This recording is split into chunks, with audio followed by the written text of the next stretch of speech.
All right, so obviously no game recap. Was really good to see a lot of guys back healthy for the most part. Obviously we don't go into details on individuals, but that's the best we've looked in a long time, probably since the beginning of training camp, to have so many guys out there moving around. So that was great. Glad to be coming back home. Extremely challenging opponent. Now we have the combination of elite players with elite coaching, and so this is the best of the best. I texted Feinbaum on the way over here when I saw him, his quotes like he normally does, and says the Nick Saban dynasty is over and all that, and every time he says this, which I tell him, all he does is I call it like goat fuel, opposite of rat poison. You're just like giving the goat fuel, which for him that works, and he goes and proves them wrong every time. So really appreciate Paul saying that right after the game. I'm sure that was on his desk Sunday morning. So they always ready to play.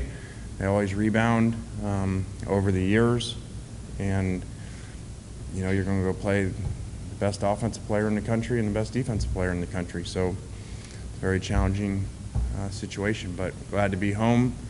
Had a nice long home winning streak here, and would obviously assume the crowd will be great. Lane, obviously working with Saban for those couple of years, I mean, how different is he coming off a loss compared to coming off a win? I mean, we've all seen it, but you've been behind the scenes with him. What's kind of the biggest differences, and what did you notice kind of the most from him after a loss? Well, there weren't many of them. There were only three. There were only 2 regular seasons in 3 years, both to Ole Miss.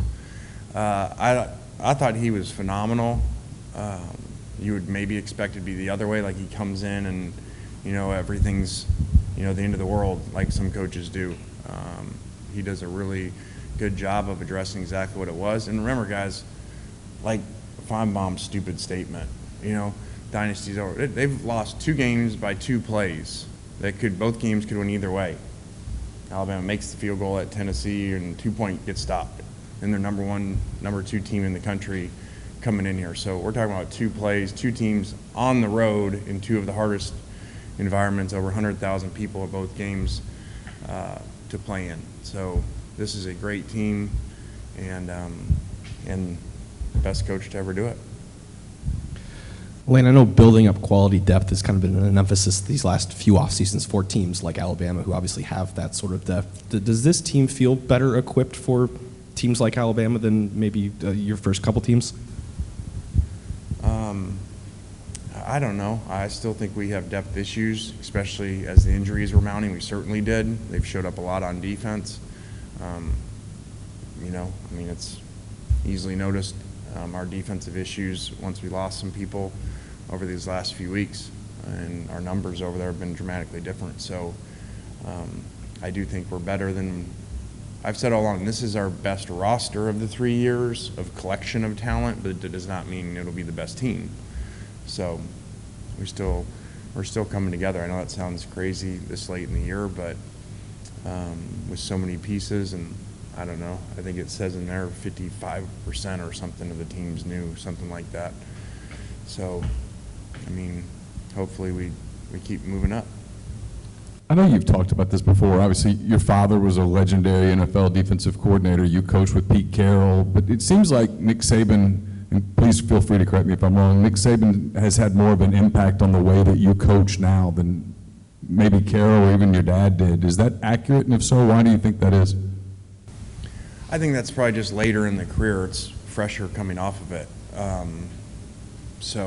Being there the 3 years, I was with Coach Carroll for 6 years, and with my dad forever. So I think that's more just because it was the latest part, and you took a lot of how that was done, and then that was done in the SEC, in this region, the way Coach did it and stuff. So I think that's more just a combination of those 2 things.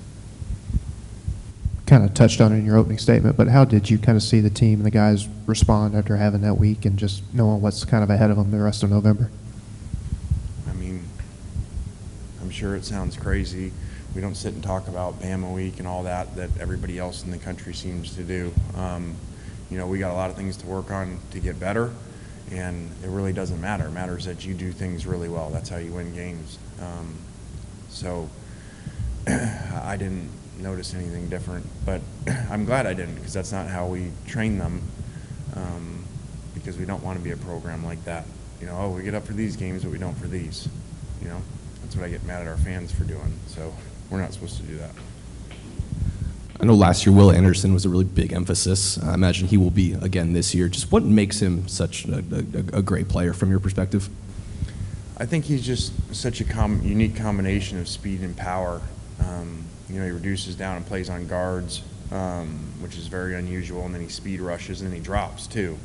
So that really doesn't seem to happen now as much. That was kind of the old 3-4 outside backer and then reduce, but he still does that. So it's just really unique combination, and he plays with relentless effort.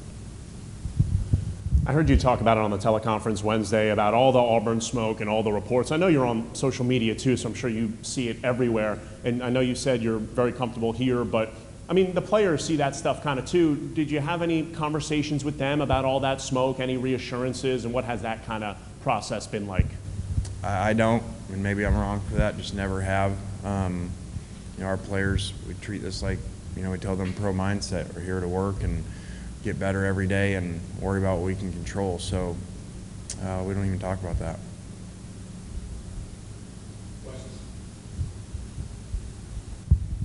From, I know, we're talking about Saban and all this stuff, how great he is, but from like the pure football perspective on like rosters and that type of deal, how do you feel like you guys kind of match up against Bama?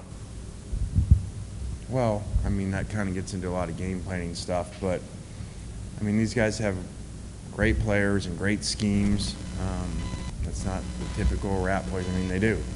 You look at the draft every year, and you'll see it again this year. And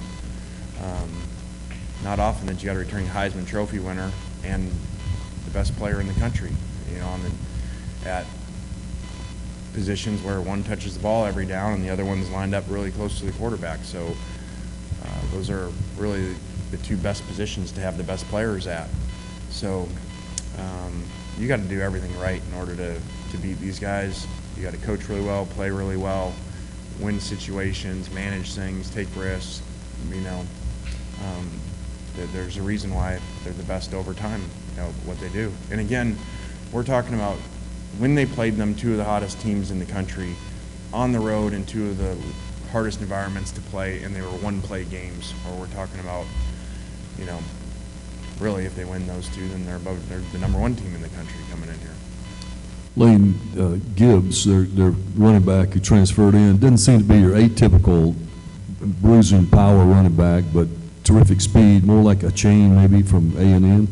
You don't change anything particularly for him, do you? Yeah, great player. Really dynamic in what he does and gives you issues, and like you said, not old school, but really their offense isn't either. So he really fits into what their offense is, because that's not the old Alabama offense from years ago either. He's not the big bruising back that from a long time ago. So, and Bryce certainly isn't the physical stature of the old school quarterback. So I think it just fits in really well with what they do.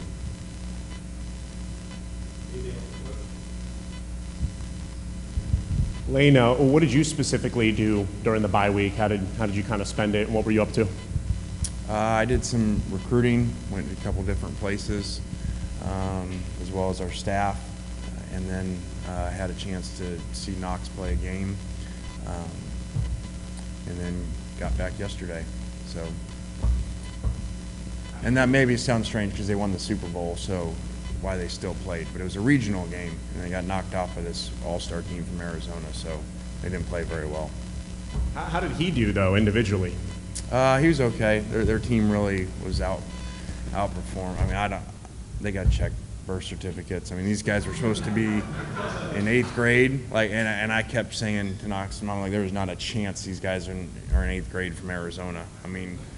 These guys looked like they were in 11th, 12th grade, so I don't know. They got to check the birth certificates. Which I said the same thing when I went and watched the 8th graders here play against Tupelo, that Tupelo team, and those guys look like they're 20 years old too. So, all right, guys, have a good week.